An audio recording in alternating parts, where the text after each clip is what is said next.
Hello, and welcome to the Lucidus podcast, where I explore everything because I know in my heart everything is connected to everything else. And I also know there is an infinite, unbounded potential within each of us. And that potential is fascinating to me because I feel like it's not unattainable, like I can't reach it. I feel like it's out of reach for me.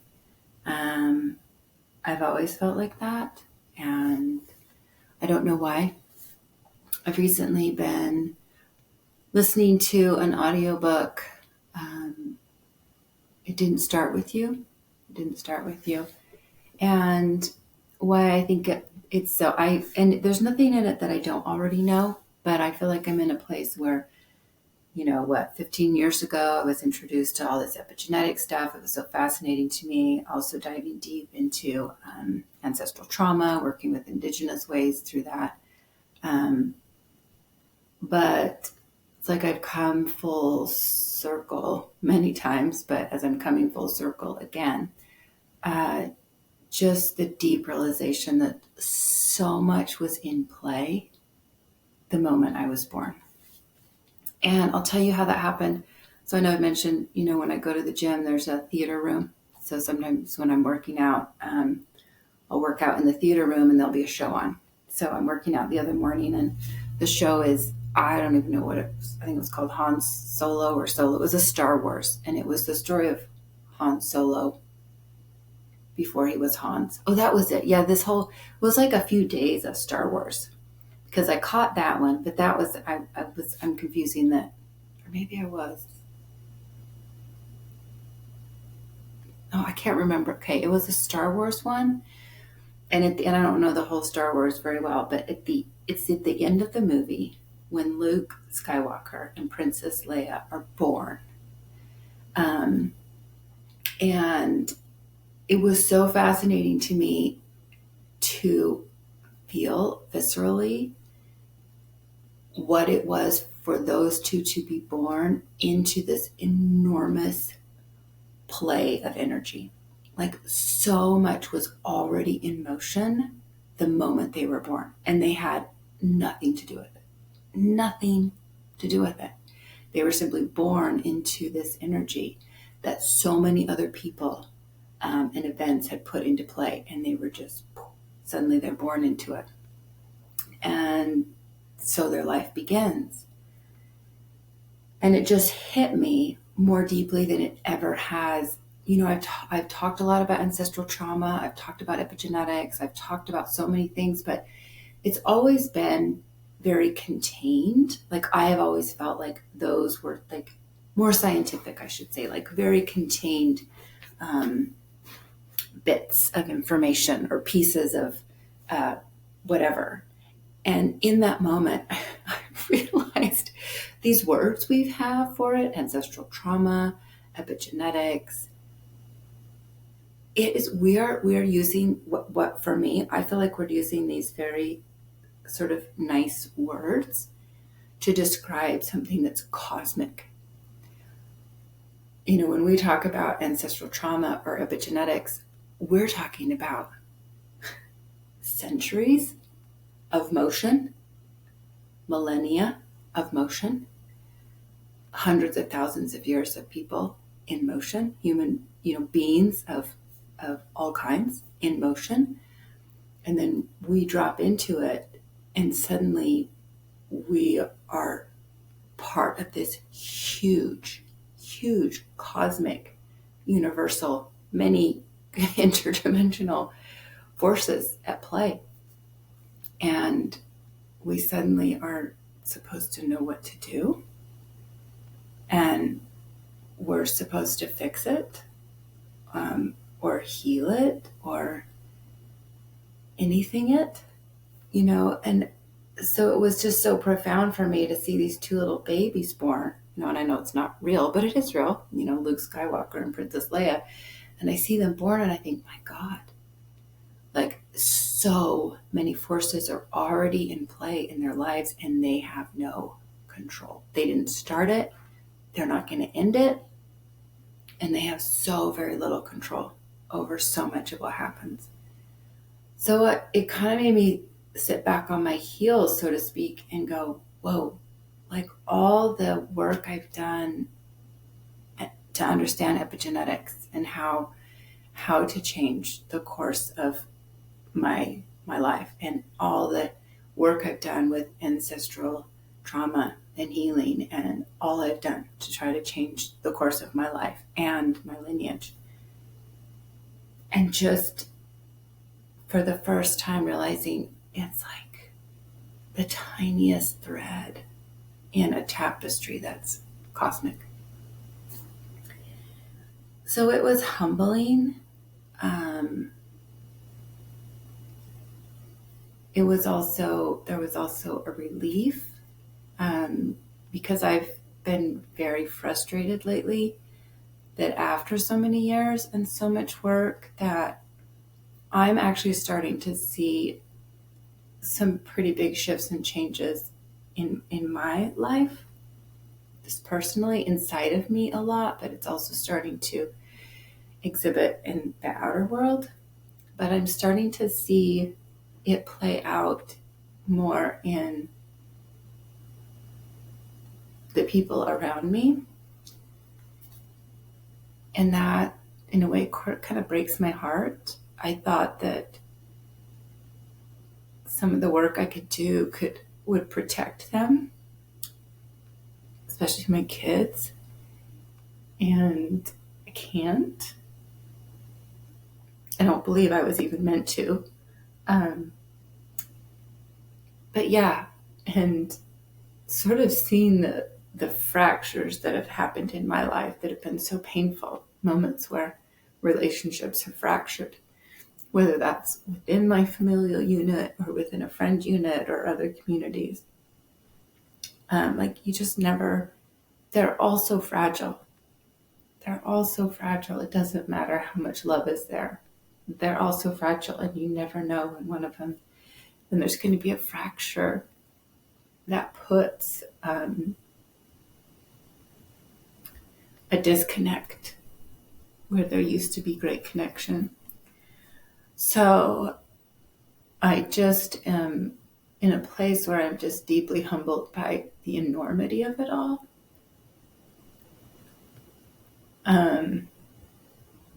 Also, like, eyes wide open at, oh, my part is so small.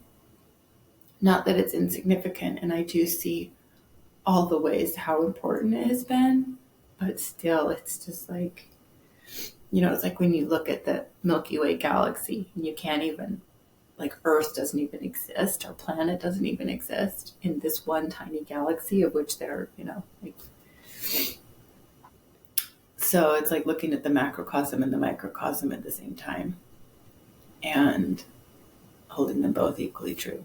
So where I'm getting with this is a microcosm. So that's the macrocosm. It's just, my God, I was born into this enormous play of energy, and I'm just this tiny little dot of energy in this huge, already set in motion play. And I mentioned this on my last podcast, The Alchemy of Transformation. It was interesting. I've heard this before, and it's been interesting. I've done a lot of work with transformation, This was one of those moments where I'm listening to a podcast, and suddenly it's like the message is like, this is for you. Grab some markers and start drawing. I wish the picture I made is really quite beautiful, but I didn't have a color printer, so you can't really see much. But I want to explain a few things about it. In hopes that, I guess I want to explain it. This is why I want to explain it. I'm not here to explain the thing. Look it up online. Alchemy of Transformation, 7 stages. Read it. I think the power that I have in this is making it personal, to help you hopefully drop into a more personal space in your stages of alchemy of transformation. So as I was listening, I grabbed out these colorful markers, started like making these cool thing. to understand the parts of the transformation where I get stuck. And that's what I realized as I was listening. I was like, there have been times where I've made the full transformation. I would say there are times where I've gone through and I have yet to finish. And it's like I sort of start another area of transformation in my life. And maybe I get all the way through on that one, and then I start another one, and then I get partway through. That one stops, and then I move over to this one. And so I would say I have various areas of my life in various stages of transformation.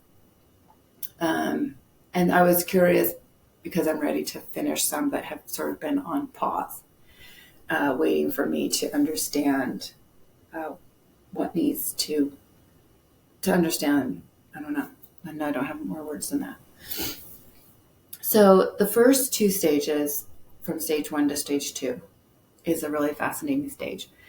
The stage 1 is called calcination, and stage 2 is called dissolution. And this is definitely a stage where I've experienced it many times and I've struggled. So how I want to describe this is literally through the caterpillar, the stages of their metamorphosis. So scientifically, they've looked at this, or biologically, I should say. Well, either one.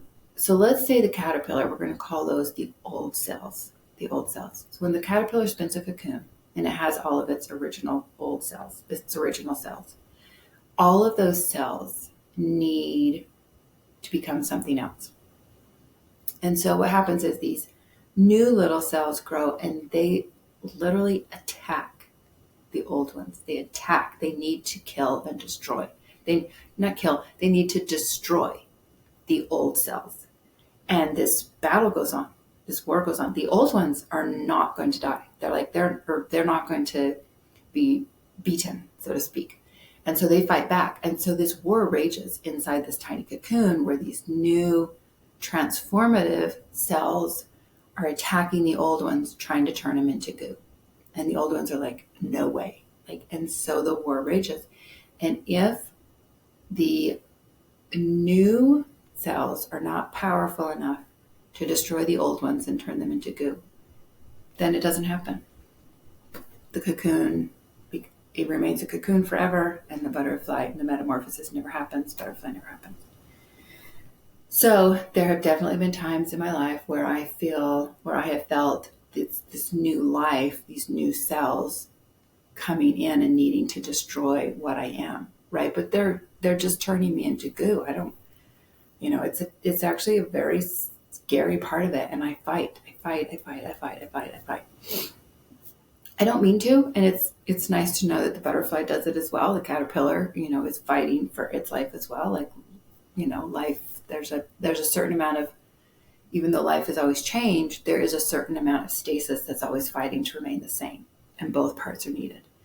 So stage 1 to stage 2, that's definitely a part where I can spend a lot of time fighting the new, fighting like the old, fighting the new, old fighting the new, old fighting the new.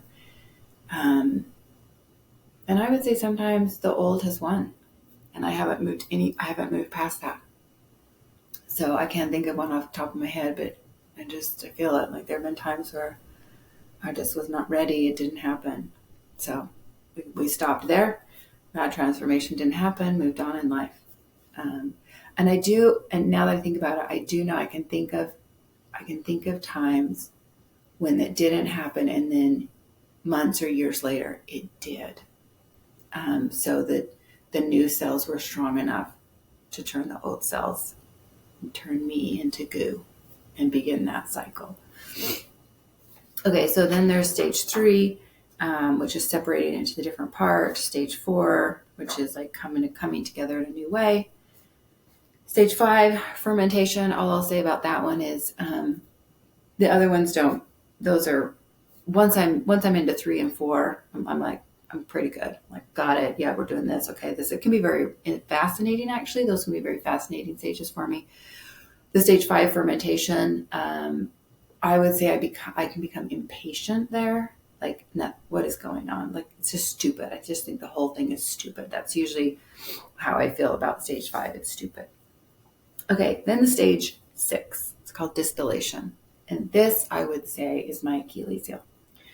So distillation, it's also, some people call it the eagle stage, because the eagle is soaring high, or it's diving into the depths.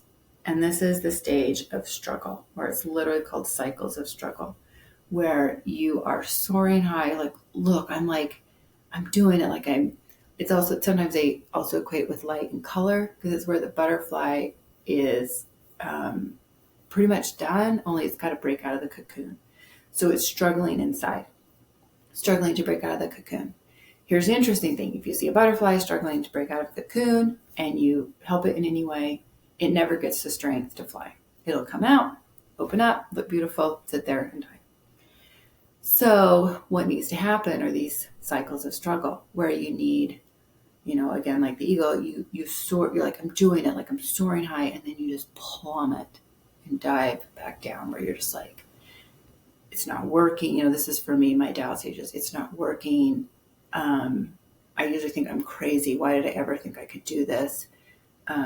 What? It's not going to work. Why did you ever think that was this is not a good idea? Like, why are you going this way? And then suddenly you'll kind of break out of that struggle. And then you're like, oh, I'm doing it. It is happening. Like, it actually is happening. And then, so these cycles of struggle. And I don't honestly know what it takes to finally, it's almost, as I say it, it's like my chest sort of, I feel like this strength kind of pushing out. And it's like, it's almost like belief, but it's not mental. Like, it's not, my mind doesn't need to believe. It's almost like my whole being needs, or in order to finish the cycle of struggle, there's a moment where it just literally does, like, break open. It's not one part of me, it's the whole part of me. It's like a collaboration. It's the word that comes to mind, like a collaboration of all the parts that breaks open, receives the light, acknowledges what's next. And then the seventh one is called coagulation. And the words I put for that one is crystallizing freedom. I mean, it's literally where you just sit and wait for your wings to dry and look around and take in this new world. And when you're ready, you take flight. But there's not a lot to stage 7 other than just acknowledging. But I feel like there's a fine line between stage 6 and 7, between the distillation, where your struggle, the cycles of struggle finally lead to an epiphany, a moment of acknowledgement of, I've arrived. No more struggle is needed. Isn't that funny? I think, honestly, I might get stuck in the struggle. And I don't realize that I'm done. Like, no more struggle is needed. I've broken out of the cocoon, and just, it's time to dry.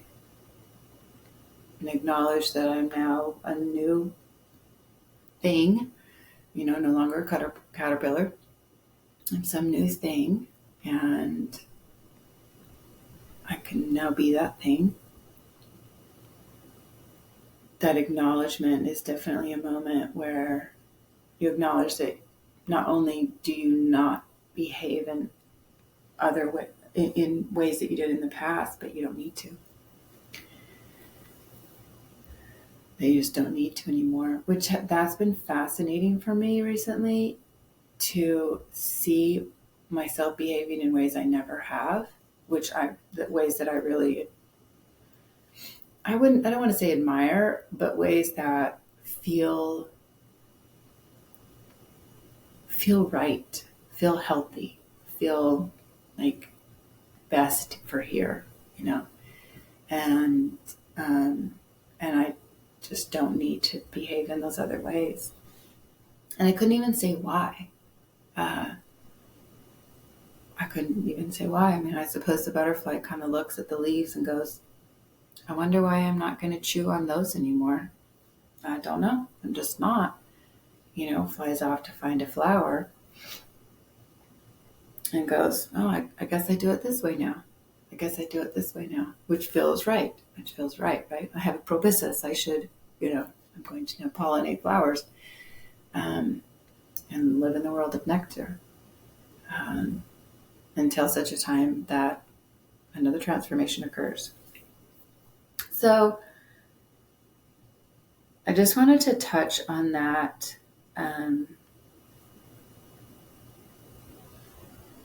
That all of these, and again, the microcosm, macrocosm, that all of these tiny, this alchemy of transformation, all of these transformations that we do on an intimate, personal level, I just have so much compassion for and so much appreciation for and so much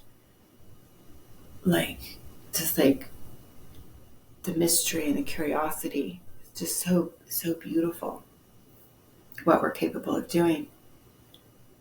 And at the same time, at the macrocosm, I have so much compassion for, so much humility for, because what does it play so big, and we're just a tiny little sacred drop of energy, and it's both beautiful what we can do, and it's also heartbreaking that we can do our very best and absolutely amazing, and yet we can't. Sometimes we can't save ourselves, can't save anyone else. Life, these forces are so powerful that sometimes no matter what you do, you can't hold certain things together that aren't meant to, and they break apart. And you just go, wow, I tried so hard to hold that together. It still breaks my heart that I got a divorce. I look back and there's no way I couldn't not have. I knew in the moment I knew before I made the decision, it's going to break my heart to do this because I'm going to hurt the people I love the most. And it did. It hurt my children deeply. It hurt myself.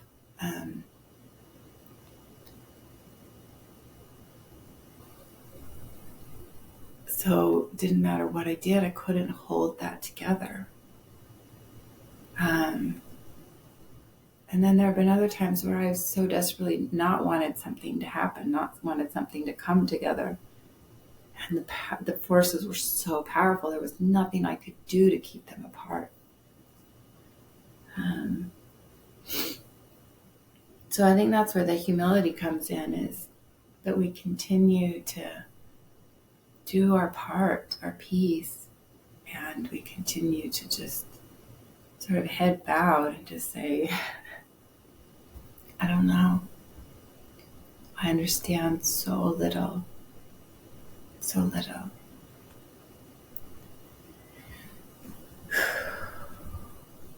And I used to think, I've said this so many times before, but I'll say it again. I used to think love was enough. And it isn't. Love is incredibly powerful, but it doesn't make something happen or not happen. It is definitely something that I, practice giving love every day, opening my heart to all beings and sending that beautiful energy out. But it doesn't guarantee anything. And again, I know I say this all the time, but it just continues to be affirmed in every way. I'm not in charge. I don't get to decide so much of what happens around me, even in me. That's the other thing, is this transformation. I love that quote, the caterpillar sitting on the stem looking up at the butterfly, and it's like, you wouldn't catch me dead doing that, right? You never know who you're going to be when you go through these stages, these transformations. You never know who you're going to be. And that also takes a measure of really self-acceptance. Becoming, that's another thing there are parts of me that I do I admire now. And I'm like, gosh, she's I call parts of me she, because I'm not quite sure if it's me yet. And I'm like, gosh, she's a badass. Like, she's like holding her own, and she's not pleasing a lot of people in her life. And I'm like, that's tough. Like, she's good. She's also not rude. She's not mean. She's not angry. She's not hateful. I was like, dang, she's just like, this is me. That's it. Just, this is me. She's not looking around to see if everybody likes it or doesn't like it. And she's noticing, oh, some people like her. And I go, oh, some people don't. Huh? Like, I never thought that I would be that way. And there have been times where I'm like, maybe I'm mean. Like, maybe I'm not being nice. I just have to thank God for my therapist and the people in my life I really trust. And they're like, no, you're just being a person. You're just being you. You're just literally going through life. Some people are going to like you. Some people aren't. You haven't even said anything to those people. So the fact that they don't like you, well, that's, what are you supposed to do? Run around and please everyone? Anyway, my point is, you don't know who you're going to become. And so it is scary. And sometimes that new one steps out and you go, oh, okay. And there are definitely other parts that, it's not like they're all wonderful, but they can challenge the old perception. For sure. And maybe that's the coagulation phase, is, as you begin to open your wings and let them dry, you go, oh, this is what I look like. This is who I am. This is how I behave. Okay. Kind of like, okay, I guess we're going to do this thing. Kind of like testing out the wings before you take flight, so to speak. I guess I would say, as I'm saying that, I haven't understood the 7th stage till just now as I'm saying that. I'm like, oh, okay, that makes more sense, where it's like you're unfolding, and as you unfold yourself and go, oh, you're discovering the unfolding, the discovering, the drying of the wings, kind of practicing, oh, what does it mean to be? What does it mean to be whatever this is I've become? So I just wanted to take a moment and share that, because as powerful as we are, we don't control the universe. And the universe, the cosmos, I don't even know what word to use anymore. We do not control this reality. We do not control this dimension. And yet that doesn't make us nothing. So that's it. Short and sweet today. It's Mother's Day. So just a shout out to all those that mother. So many ways that we mother ourselves, mother others, mother many, many things. So, and take care of yourselves. I'll see you soon. Bye-bye.